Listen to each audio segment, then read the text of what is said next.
다이어트 해보신 분들은 아실 겁니다. 배고픔보다 더 미치게 하는 건 먹고 싶은 것을 먹지 못할 때 오는 그 스트레스가 더 힘들어요. 그래서 오늘은 제가 한 달간 10kg를 빼면서 먹었던 의외로 살 안 찌는 음식 7가지를 여러분에게 방출하도록 하겠습니다.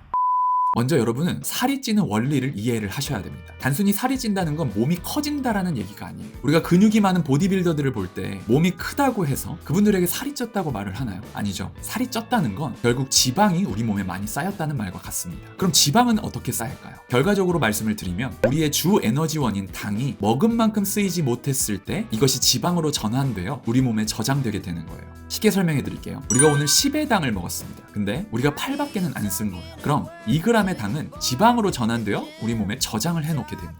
반대로 오늘 10의 당을 먹었는데 몸을 굉장히 많이 움직여서 20의 당이 필요하게 된 거예요. 그럼 오늘 먹은 10의 당을 쓰고 나머지는 예전에 우리가 저장해뒀던 그 지방에서 우리의 에너지원으로 쓰게 됩니다. 그랬을 때 우리는 살이 빠진다라고 얘기를 하는 거예요. 결국 다이어트를 하실 때 여러분이 가장 주의하셔야 되는 것은 당입니다. 이 원리를 먼저 이해하시고 접근을 하셔야지 이해가 쉬우실 거예요. 자, 그럼 지금부터 7가지 음식 여러분에게 알려드리도록 하겠습니다.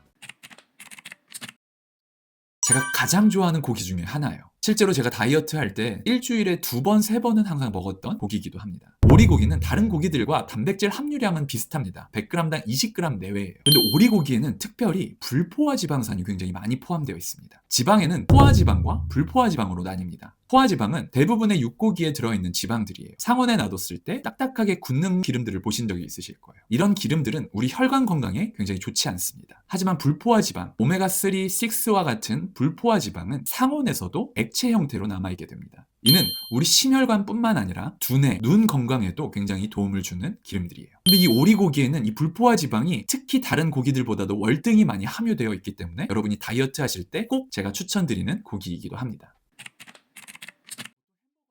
보통 햄버거는 살이 찐다고 많이 생각을 하실 거예요. 근데 의외로 햄버거가 탄단지의 비율이 굉장히 좋은 음식입니다. 근데 문제는 뭐냐? 서두에도 말씀드렸던 것처럼 우리가 살이 찌는데 가장 주적은 당이라고 말씀을 드렸어요. 햄버거에 들어가 있는 소스류나 설탕에 절여진 피클과 같은 것, 콜라나 감자튀김 같은 이런 사이드로 같이 들어가 있는 것들이 문제가 되는 거예요. 그래서 이런 사이드 음식을 빼고 드시는 햄버거는 그렇게 살이 많이 찌는 음식은 아니다.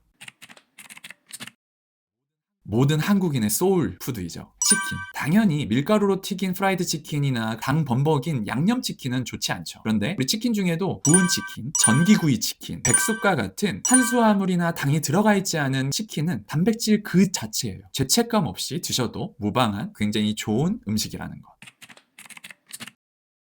전 순대를 먹을 때 순대는 잘 안 먹어요. 왜냐면 순대는 당면이 굉장히 많이 들어가 있습니다. 당면은 결국에 탄수화물이기 때문에 다이어트를 하실 때 좋은 음식은 아닙니다. 하지만 순대의 사이드 메뉴들, 허파나 간 이런 부속물들은 굉장히 단백질 함유량이 높습니다. 특히 간 같은 경우에는 웬만한 육고기가 함유하고 있는 단백질량과 굉장히 비슷합니다. 거기다가 철분도 많고요. 칼슘도 굉장히 많이 들어있어서 굉장히 좋은 음식이라는 거. 근데 우리가 이 순대를 먹을 때 그냥 먹진 않죠. 무언가에 찍어서 먹습니다. 쌈장이나 소금들은 멀리 하시고요. 대신에 천일염이라든지 암염과 같은 나트륨뿐만 아니라 다양한 영양소가 함께 들어있는 그러한 소금을 같이 찍어 드시는 걸 권장을 드리도록 할게요.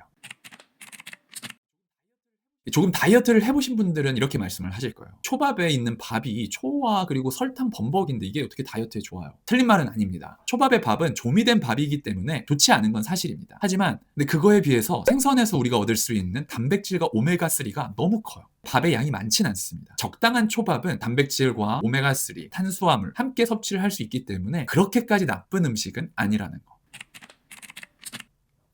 샤브샤브는 기본적으로 야채, 식이섬유가 있죠. 고기, 단백질이 있죠. 밥이나 칼국수 같은 탄수화물이 있습니다. 샤브샤브도 탄단지가 굉장히 좀 적당하게 같이 어우러져 있는 음식이에요. 특히나 샤브샤브는 고기든 야채든 살짝 데쳐 먹는 거잖아요. 안 좋은 지방도 제거를 하면서 먹을 수 있어서 굉장히 좋은 음식입니다. 근데 거기에 국물이라든지 그리고 함께 곁들여 먹는 소스라든지 이런 것들은 줄여주시면서 드시는 것을 권장을 드릴게요.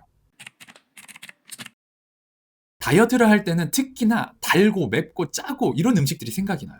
그 중에서도 우리의 소울푸드인 라면. 라면은 정말 포기를 못하겠어요. 대부분은 라면이 살이 많이 찐다고 생각하셔서 다이어트 할 때 가장 멀리하는 음식 중에 하나예요. 라면 한 그릇으로 봤을 때 500칼로리 정도가 돼요. 높다라고 생각하실 수도 있는데 그런데 이걸 어떻게 먹느냐에 따라서 다르거든요. 라면이 우리가 살이 찐다고 생각하는 이유는 붓는다고 느끼기 때문이에요. 붓는 이유는 스프에 들어가 있는 염분들 때문이거든요. 근데 그 염분은 몸을 잠깐 붓게 할 수는 있지만 이것이 지방으로 전환되진 않아요. 스트레스를 받으시면 드시면서 안 드시는 것보다는 차라리 한 번씩 국물은 빼고 면만 섭취하시는 것은 그렇게까지 살을 많이 찌우는 데는 영향을 주지 않는다.